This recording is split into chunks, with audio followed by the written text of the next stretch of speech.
미국 CIA는 러시아를 보고 이렇게 평가했습니다. 러시아가 중국의 경제 식민지가 될 위험이 있다고요. 실제로 러시아에서 내부에서 유출된 FSB 문서에서는 중국이 러시아 안보에 심각한 위협을 가하고 있다며 중국을 노골적으로 적이라 부르기도 했는데요. 오늘은 중국 경제에 종속화되고 있는 러시아 상황을 제대로 다뤄보도록 하겠습니다. 바로 보시죠. 러시아는 사방 세계에 유례없는 경제 제재를 당했습니다. 하지만 다들 아시다시피 러시아 경제는 무너지지 않았죠. 그 이유는 중국이 러시아산 에너지들을 수입해주면서 러시아 경제가 버틸 수 있었던 것이었는데요. 당장 2021년에 러시아 수입에서 중국산이 차지하는 비중은 20%에 불과했지만요, 지금은 40% 수준으로 확대될 정도입니다. 러시아에 있어서 중국은 없어서는 안 될 존재로 바뀌게 되었는데요. 근데 문제는 최근 러시아와 중국 간의 관계에 미묘한 흐름이 포착되고 있습니다. 핀란드은행 신흥경제연구소가 최근 발표한 보고서에 따르면요, 러시아가 중국으로부터 수입한 제재 대상 품목의 중위 가격은 2021년부터 2024년 사이에 87% 급등했다고 합니다. 그렇다고 해서 물가가 전 세계적으로 오른 것이냐? 그것도 아닙니다. 같은 기간 다른 나라들로부터 수입한 제재 품목 가격은 9% 오르는데 그쳤거든요. 그러니까 중국산 제품의 가격이 많이 증가한 것을 확인할 수 있는데요. 핀란드은행 신흥경제연구소에서 발표하길 대표적으로 베어링이 2021년부터 2024년까지 중국에서 러시아에 수출하는 게 76% 정도 늘었지만 수출 물량은 13% 줄었다고 합니다. 그러니까 개당 가격이 2배 정도 뛰었다는 의미입니다. 특히나 원추형 롤러 베어링이라는 부품은 단가가 4배까지 올랐죠. 두 제품 모두 핵심 산업용 부품이면서 러시아 군수 산업에서 필수적인 품목들입니다. 현재 중국은 러시아 경제에 어마어마한 영향력을 끼치고 있습니다. 러시아 수출의 30%, 수입의 50%를 중국이 담당하고 있으니까요. 반면 러시아는 중국 전체 상품 수출의 3%, 수입의 5%에 그친 상태죠. 그렇다 보니 러시아 경제가 점차 중국에 종속화되고 있는 것이 아니냐는 말도 나오고 있는데요. 러시아가 중국에 의존할 수밖에 없는 상황이다 보니까요, 오히려 폭리를 취해도 러시아가 어떻게 할 수가 없는 상황이 발생하는 경우도 종종 있습니다. 당장 중국이 군사용으로 전용할 수 있는 자국산 드론 부품의 대러 수출 가격을 크게 올렸습니다. 같은 부품을 다른 국가에 수출할 때는 오히려 가격을 낮추었는데 러시아에는 비싸게 팔고 있어요. 당장 드론 기체에 탑재하는 레이더 장비의 러시아 수출 단가가 2021년과 비교해 6.4배 정도 비싸졌습니다. 다른 나라에는 5% 정도 낮춘 가격으로 판매하는데 레이더뿐만이 아니라 드론용 모터, 적외선 촬영 장비 등 다른 핵심 부품들도 대러 수출해서 가격 인상폭이 컸는데요. 거기다가 제일 우려스러운 점이 뭐냐면 현재 양자 무역의 95% 정도가 위안화로 결제되고 있다는 것입니다. 중국의 영향력이 굉장히 커지고 있다는 것인데요. 2023년에 러시아와 중국인 위안화 사용 확대에 합의하였는데 무역 규모가 점차 커지니까 이제는 아예 위안화로만 결제하는 상황이 도래하게 된 것입니다. 그렇다 보니 CIA에서는 러시아가 중국의 경제 식민지가 될 위험이 있다고 공공연하게 말할 정도인데요. 당장 중국의 최대 원유 공급국이 러시아입니다. 이러한 원유들도 싹 다 위안화로 결제하다 보니까요, 앞서 말씀드린 것처럼 위안화도 많이 쓰이고 있죠. 당장 중국은 러시아의 에너지 최대 구매국이 되어서요, 24년도 기준으로만 89조 1,700억 원어치를 수입하기도 했습니다. 그렇다 보니 러시아에 대한 경제 제재가 제대로 먹히지도 않는 상황이죠. 문제는 중국이 러시아의 최대 무역 파트너로 급부상하면서 이 관계의 주도권이 완전히 중국 쪽으로 넘어갔다는 데 있습니다. 중국은 러시아가 서방 시장에서 밀려나 대체 수출입 창구를 잃었다는 사실을 정확히 인식하고 있고 이 구조를 상황에 따라 매우 유연하게 활용하고 있습니다. 그 대표적인 사례가 바로 11월에 발생한 중국의 러시아 원유 수입 중단입니다. 중국은 그동안 러시아산 원유를 대규모로 수입하며 러시아의 숨통을 틔워주는 역할을 해왔지만 미국이 러시아 원유를 수입하는 제3국에 대해서도 제재 가능성을 강하게 언급하자 즉각적으로 태도를 바꿨습니다. 미국의 압박을 의식해 러시아산 원유 선적을 여러 차례 멈춘 것입니다. 이 움직임은 러시아 관점에서 상당히 위협적일 수밖에 없었습니다. 유럽 시장을 상실한 상황에서 중국은 사실상 최대이자 거의 유일한 대형 수요처에 가까운데 그 중국이 정치적 리스크를 이유로 수입을 중단하자 러시아는 하루아침에 수출길이 막히는 상황을 맞이하게 됐습니다. 원유는 러시아 재정의 핵심 축이고 전쟁 이후 국가 재정의 상당 부분을 에너지 수출에 의존하고 있는 만큼 중국의 이런 결정은 단순한 무역 조정이 아니라 러시아 경제 전반에 직접적인 압박으로 작용했습니다. 실제로 해당 시기에 러시아산 원유의 할인폭은 더 커졌고 물류 일정이 꼬이면서 현금 흐름에도 부담이 가중됐습니다. 더 중요한 건 이 사건이 보여준 신호입니다. 중국은 러시아를 도와야 할 의무를 지고 있는 동맹국이 아니라 필요하면 언제든 거리두기를 할 수 있는 거래 상대로 인식하고 있다는 점이 분명해졌다는 것입니다. 중국은 러시아를 완전히 버리진 않았지만 미국과의 관계, 국제 금융 리스크, 자국 경제 상황에 따라 러시아를 언제든 압박 카드로 사용할 수 있는 위치에 올라섰고 이번 원유 수입 중단은 그 힘을 시험 삼아 보여준 사례에 가깝습니다. 이에 따라 러시아는 중국과의 무역 규모가 커질수록 안정성이 높아지는 것이 아니라 오히려 중국의 정치적 판단 하나에 경제가 크게 흔들릴 수 있는 구조로 더 깊이 들어가고 있다는 사실을 다시 한번 확인하게 됐습니다. 당장 러시아와 중국 간의 관계는 일반 의존 관계로 변질된 상황이기도 합니다. 거기다가 극동에서는 계속해서 중국의 영향력이 커지고 있는데요. 극동과 시베리아 지역은 러시아 영토의 77%를 차지하지만 살고 있는 사람이 워낙 적습니다. 그런데 이 지역에서의 중국 영향력이 점차 커지기 시작한 겁니다. 당장 2023년도에는 중국이 블라디보스토크 항구 이용권을 따내기도 할 정도였죠. 그렇다면 러시아는 이를 어떻게 인식하고 있을까요? 러시아는 중국 중국의 경제 잠식에 대해서 위협으로 인식하고 있는 모양새긴 합니다. 러시아 FSB에서는 중국을 노골적으로 적이라 부른다고도 하는데요. 당장 유출된 FSB 내부 계획 문서에는 중국 첩보 활동을 어떻게 막을 것인지에 대한 필요사항을 정리한 것이 유출되기도 했고요. 중국이 러시아 안보에 심각한 위협을 가하고 있다고 경고하기도 했습니다. 하지만 그렇다고 해서 러시아 관점에서 선택지가 존재하느냐 하면 현실은 그렇지 않습니다. 우크라이나 전쟁은 단기간에 끝날 기미가 보이지 않고 있고 전선은 고착 상태에 들어가 있지만 군사적 긴장은 계속 유지되고 있습니다. 전쟁이 지속되는 한 서방 세계가 러시아에 대한 제재를 풀 가능성은 사실상 없다고 봐야 합니다. 금융제재, 기술 수출 통제, 에너지 거래 제한은 이미 구조화됐고 이 제재 체계는 특정 전황 변화 하나로 쉽게 무너질 성격이 아닙니다. 이런 상황에서 러시아가 다시 유럽이나 미국 시장으로 복귀하는 그림은 현실적으로 그려지지 않습니다. 그렇다면 러시아가 전쟁을 멈추고 서방과 타협할 수 있느냐는 질문이 남는데 이 역시 쉽지 않습니다. 전쟁을 끝내는 순간 지금까지 치러온 막대한 비용과 인명피해에 대한 정치적 책임이 고스란히 크렘린으로 돌아오기 때문입니다. 내부적으로도 전쟁을 통해 유지해온 권력 구조가 흔들릴 수밖에 없고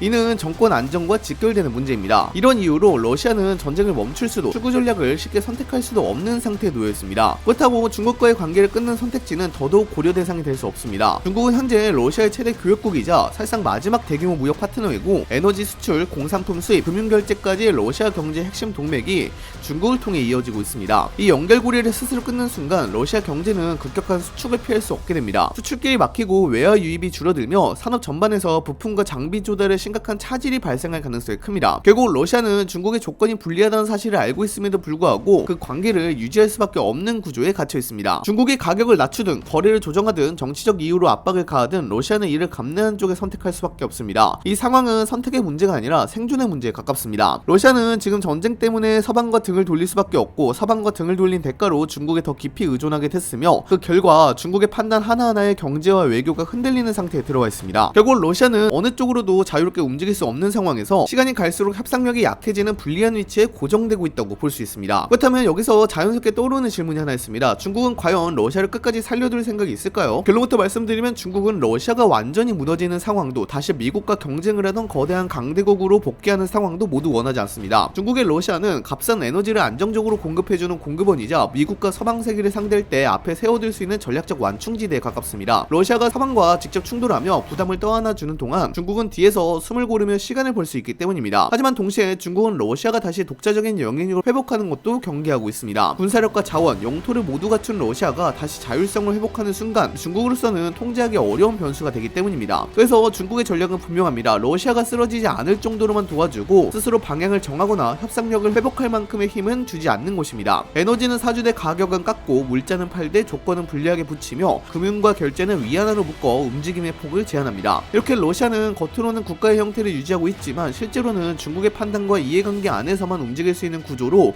점점 고정되고 있습니다. 결국 중국은 러시아를 파트너로 대하는 것이 아니라 관리해야 할 대상으로 다루고 있다고 볼 수 있습니다. 여러분들 현재 러시아의 중국 자본 잠식에 대해서 어떻게 생각하시나요? 댓글로도 작성해 주시기 바랍니다. 이상 영상 마치도록 하겠습니다. 감사합니다.